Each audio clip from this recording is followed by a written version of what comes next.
Hello students, welcome again to organize knowledge channel. और आज की इस वीडियो में बच्चों हम डिस्कस करेंगे वर्कशीट नंबर 12 4 क्लास 8। विषय रहेगा गणित और ये वर्कशीट आपके लिए 5 नवंबर 2020 के लिए शेड्यूल की गई है। आज की वर्कशीट का टॉपिक क्या है बच्चों? आज की वर्कशीट का टॉपिक है रैखिक रूप में बदले जाने वाले समीकरण। यानी अगर समीकरण रैखिक रूप में नहीं है तो आप उसको रैखिक रूप में कैसे बदलेंगे। प्रिय विद्यार्थियों, हमने पिछली वर्कशीट में रैखिक समीकरण के बारे में पढ़ा और जाना कि इसे कैसे हल किया जाता है, लेकिन कुछ समीकरण ऐसे होते हैं जो रैखिक रूप में नहीं होते हैं। इस वर्कशीट में हम सीखेंगे कि उसे रैखिक रूप में कैसे लाया जा सकता है और कैसे हल किया जा सकता है। तो देखिए, इस सारणी को गौर से देखिए। ये है रैखिक रूप में समीकरण, ठीक है। 9x + 6 = 7x + 8 और दूसरा क्या है 2x + 3 और 3x + 5 = 6x + 9। तो ये क्या है? ये रैखिक रूप में समीकरण है, लेकिन ये जो दिए गए हैं ये रैखिक रूप में नहीं है। तो आप इन समीकरणों को रैखिक रूप में कैसे बदल सकते हैं वो आज हम पढ़ने वाले हैं। तो देखिए, प्रश्न 1 जो है वो हम करेंगे। प्रश्न 1 क्या है? x + 7 डिवाइडेड बाय x + 2 बराबर है 3/4। तो अब इस समीकरण को कैसे हल करेंगे? हम इसमें क्या करेंगे? तो देखिए, इसको हम वज्र गुणा करेंगे। वज्र गुणा का मतलब क्या होता है? क्रॉस मल्टीप्लीकेशन, ठीक है। क्रॉस मल्टीप्लाई हम इसको कर देंगे। तो यहाँ पर क्रॉस मल्टीप्लाई करने से क्या आएगा? देखिए, 4 जो है कंप्लीट को हम गुणा करेंगे। 4x + 7 = 3x + 2। तो अब देखिए, यहाँ पे 4x और प्लस 4 × 7 हो जाएगा, कितना हो जाएगा? 28। और 3 जो है ये है 3x हो जाएगा और प्लस ये आप करेंगे 3 दूनी 6, तो ये 6 हो जाएगा। उसके बाद देखिए बेटा, यहाँ पे 4x - 3x, 3x को हम क्या करेंगे? ये हम इस तरफ ले आए तो यहाँ पे ये माइनस का हो जाएगा, इक्वल टू साइन के जब इस तरफ लेकर आएंगे बराबर के साइन के, तो 4x - 3x बराबर 6 - अब ये 28 प्लस का है तो इधर जाकर ये माइनस का हो जाएगा। अब 28 में से 6 गए तो कितना बचा? 22 बचा, लेकिन किसका बचा? माइनस का बचा। तो x की वैल्यू कितनी आ गई? यहाँ पे x का मान कितना आ गया? x का मान आ गया -22। अब हम बच्चों इस आंसर की जांच भी कर सकते हैं कि हमने जो आंसर निकाला है वो ठीक निकला है या नहीं।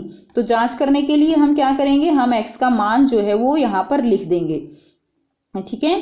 तो समीकरण में देखिए, हम जो है क्या करेंगे? हम समीकरण का लेफ्ट हैंड साइड लेंगे, ठीक है। राइट हैंड साइड और लेफ्ट हैंड साइड अगर दोनों बराबर आ जाते हैं तो यानी हमारा आंसर बिल्कुल ठीक है।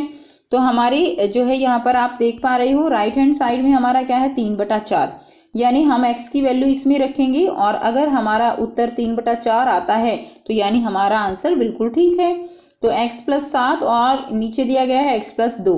तो यहाँ पर देखिए, हमने यहाँ पर -22 रखा, तो यहाँ से हमने हमारा जो आंसर आया 22 में से 7 गए 15, -15 और डिवाइडेड बाय -20। तो बेटा आंसर कितना आया? यहाँ से 5 से ये कट जाएगा, 5 से ये 15, 5 × 20, तो कितना आया? 3/4, 3/4 आंसर आया। यानी हमारा जो लेफ्ट हैंड साइड है वो हमारी राइट हैंड साइड के बराबर है। इसका मतलब हमारा आंसर बिल्कुल ठीक है। तो इस तरह से आप इनकी जांच भी कर सकते हो। नेक्स्ट देखिए, प्रश्न 2 दिया गया है।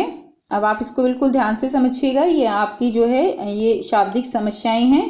तो शाब्दिक समस्याओं के लिए आपको अलग अलग से इसको पढ़ना पड़ेगा, ध्यान से पढ़ना पड़ेगा, तभी आप इसको कर पाओगे। तो देखिए, प्रश्न 2, एक संख्या है, ठीक है।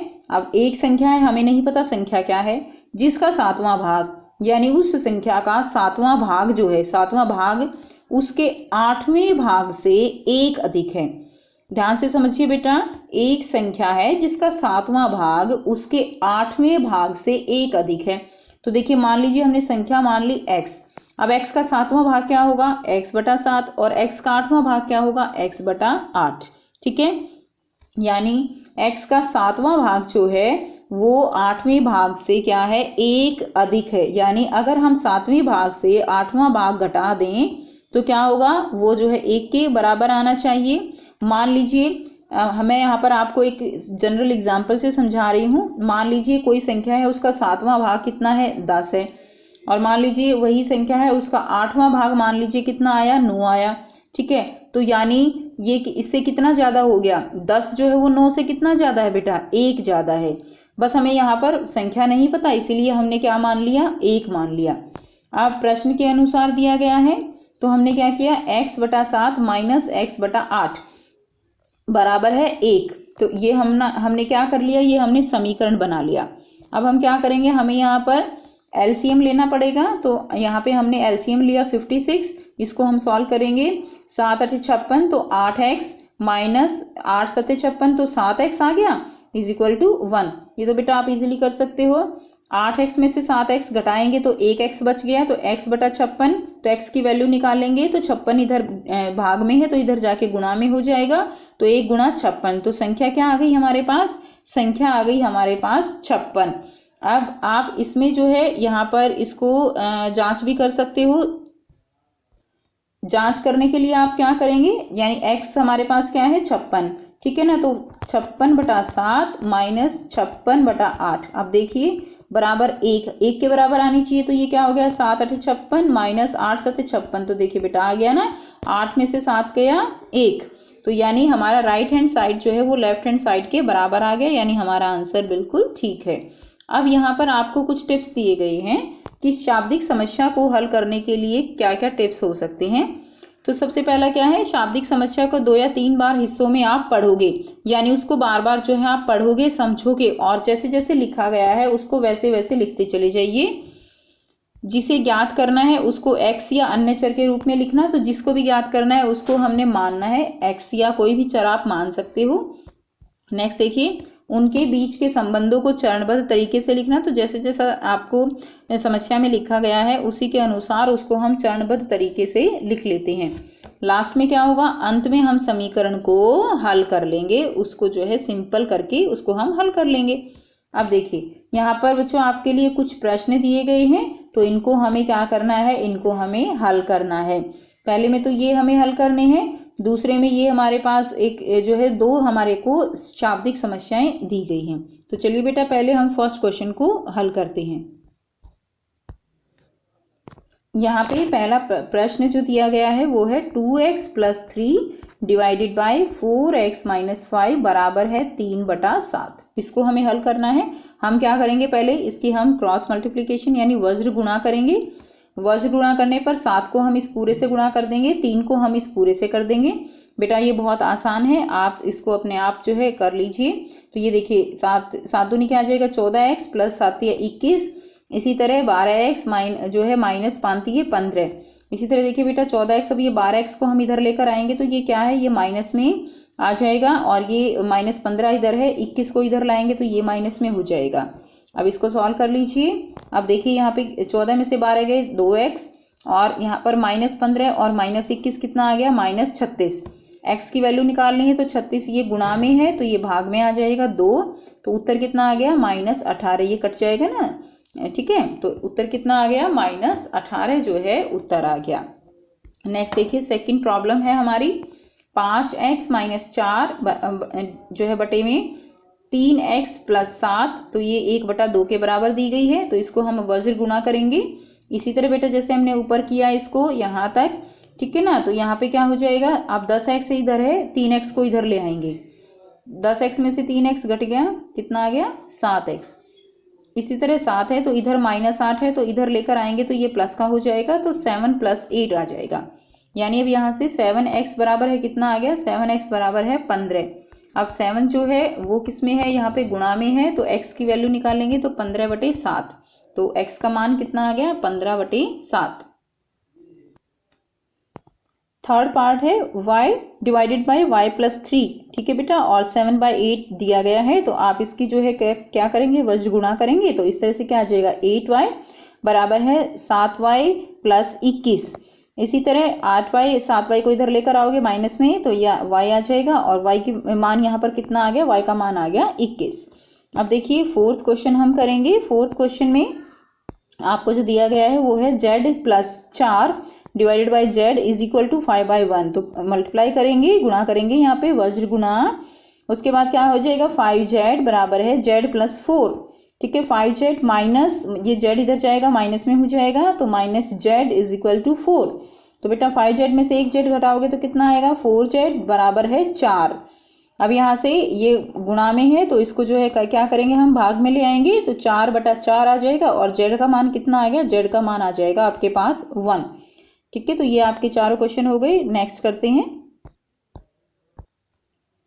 सेकंड क्वेश्चन दिया गया है एक संख्या का 2/3 भाग। तो देखिए कोई एक संख्या है, ठीक है, उसका 2/3 भाग मूल संख्या से 30 कम है तो संख्या ज्ञात करनी है।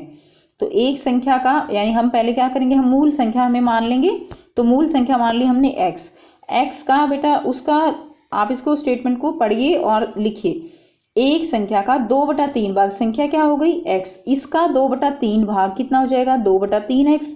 ठीक है, मूल संख्या से 30 कम है, मूल संख्या से 30 कम है यानी 2/3 जो भाग है बेटा मूल संख्या से 30 कम है। तो ये आपका जो है यहाँ पर समीकरण यहाँ पर बन जाएगा। और आपको यहाँ पर जो भी दिया गया होता है उसको जब आप बिल्कुल ध्यान से बार बार पढ़ के देखोगे तो आप आसानी से इन क्वेश्चंस को सॉल्व कर सकते हो। इनकी ज़्यादा से ज़्यादा आप प्रैक्टिस कीजिए। तो आइए बेटा अब इसको सॉल्व कर लेते हैं। यहाँ पर आप मानेंगे, देखिए सबसे पहले आप लिखेंगे माना मूल संख्या x है। अब अकॉर्डिंग टू क्वेश्चन जो है हमें जो दिया गया है, देखिए 2/3x बराबर है x - 30। तो x - 30 के हम नीचे 1 लगा लेंगे, कोई दिक्कत नहीं है उसमें। तो हम यहाँ पर इसमें क्या करेंगे, वज्र गुणा करेंगे तो देखिए क्या आ जाएगा 2x आ गया। अब 3 को x - 30 से गुणा करेंगे तो 2x, अब ये 3x - 90 आ जाएगा। फिर 2x में से इधर लेकर जाएंगे तो ये जो है घटा हो जाएगा, ये प्लस का है तो ये माइनस का हो जाएगा। तो 2x - 3x बराबर है -90। उसके बाद हम क्या करेंगे, यहाँ पर देखिए 2x, यहाँ पर आपका -x बच जाएगा, इधर -90 है तो माइनस से माइनस यहाँ पर कैंसिल होकर x की वैल्यू बेटा कितनी आ जाएगी 90 आ जाएगी। यानी मूल संख्या आपकी क्या आ गई, आप हिंदी का जो है पार्ट लिखेंगे, मूल संख्या आपकी आ गई 90। नेक्स्ट क्वेश्चन, प्रश्न 3 दिया गया है एक संख्या में से उनके छठे भाग को घटाने पर 25 आता है तो संख्या ज्ञात कीजिए। तो एक संख्या है उसके छठे भाग को घटाने पर, मान लीजिए संख्या x है, उसके छठा भाग कितना हो गया x/6, घटाने पर आया कितना 25। तो बेटा ये समीकरण बन गया। देखिए ना, एक संख्या में से उसके छठे भाग को घटाने पर संख्या मान ली x, उसका छठा भाग हो गया x/6 और आया कितना 25। तो ये समीकरण बन गया। अब हम इसको आसानी से निकाल सकते हैं। तो देखिए इसमें हम करेंगे माना संख्या x अकॉर्डिंग टू क्वेश्चन। तो इसमें क्या आएगा x - x/6। हम पहले इसको एलसीएम लेंगे ना, तो क्योंकि देखिए ये चीज़ जो है वज्र गुणा से नहीं निकलेगी, पहले हमें इसको एलसीएम करके सिंपल करना होगा। तो ये देखिए यहाँ पे कितना आ गया 6x और यहाँ पे आ गया x। इसी तरह 6x में से x घटाएंगे तो कितना आ गया 5x बराबर डिवाइडेड बाई 6। तो यहाँ से 25 के बराबर आ गया। तो 5x और 6 को इससे गुणा करेंगे तो कितना आ गया 150। तो यहाँ से अब x के मान निकालना है तो 150/5, तो ये कितना आ गया 30। तो x का मान यहाँ पर कितना आ गया, x का मान यहाँ पर 30 आ गया। तो बेटा आप थोड़ा सा ध्यान रखिएगा, जब इस तरह की स्टेटमेंट आती है तो आप इसको ऐसे नहीं मल्टीप्लाई कर सकते, आपको पहले एलसीएम लेकर उसको जो है सिंपल करना होगा, तब आप इसकी वज्र गुणा कर सकते हो। ठीक है, तो ये थी बच्चों आपकी आज की वर्कशीट। आई होप बेटा आपको वर्कशीट क्लियर है। कोई भी प्रॉब्लम है तो आप कमेंट करके पूछ सकते हो। वीडियो अच्छी लगी तो लाइक शेयर जरूर कर दीजिए, चैनल को सब्सक्राइब कर लीजिए। And thanks for watching, have a nice day.